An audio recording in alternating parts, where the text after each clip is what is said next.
Tanawan ninyo mga kabiyahe kining resulta sa latest survey karon, nga bisan pa man nga ilahang gina down kaayo si VP Sara, pero makita nato nga taas gihapon siya kaayo sa survey. Bisan unsa na lang ilahang ginabuhat kay mahadlok sila nga kung mokandidato ni sa 2028 pildi gid sila ni mga kabiyahe.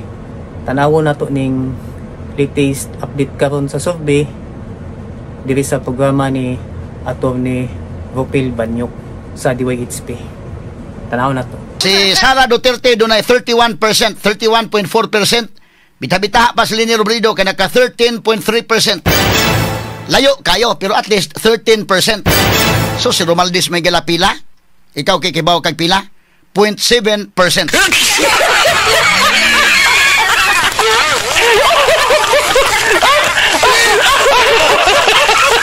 Unsa naman tao ning kalakiha? Mo na hala, birahe pa ninyo maayo si Sara hantod niya mo us-us na yung rating. Kay nahuman na may gala kani adto magud og mag-imbestigar maapektaran man gyud kato si Manny Villar apektaran, kato si Gigi Marbinay naapektaran. Pero kini Sara may galaw ni fluctuate lang mga kagalan ang rating, ni bounce back mga sukid tig paminaw. Si Risa Hontiveros nga isog kayo dunay rating nga 1.4%. Si Grace po dunay 2.1%. Sara Duterte Miguel 31.4% sa o man mo na. Ha? Murag medyo dol-dol na kanang kang Martin nga 0.7. Atong pagtagad lumuntaga mga kaigsunan mo na nga tan-aw nila medyo lisod man gyud ning pilihon siguro Sara.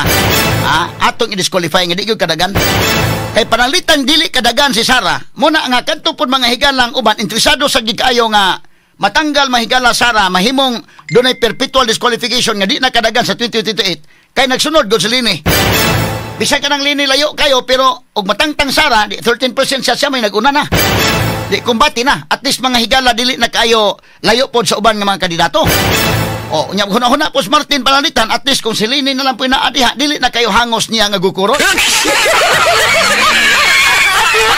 Mauna mga higala nga ipatanggal gyud din napita kay kung panalitan ma-convicto sa impeachment, matangtang pagka-vice presidente plus dili na makadagan sa bisan unsang posisyon sa gobyerno, perpetual disqualification sa paghold og opisina sa gobyerno. Mauna klaro-klaro mga higalang istorya din ha, no? O real talk lang ta ba? Amo na tuyo gyud ang perpetual disqualification mga kahigalaan. Tanawa mga kabiyahe, bisan pa man sila ang gibuhat, ang ilahang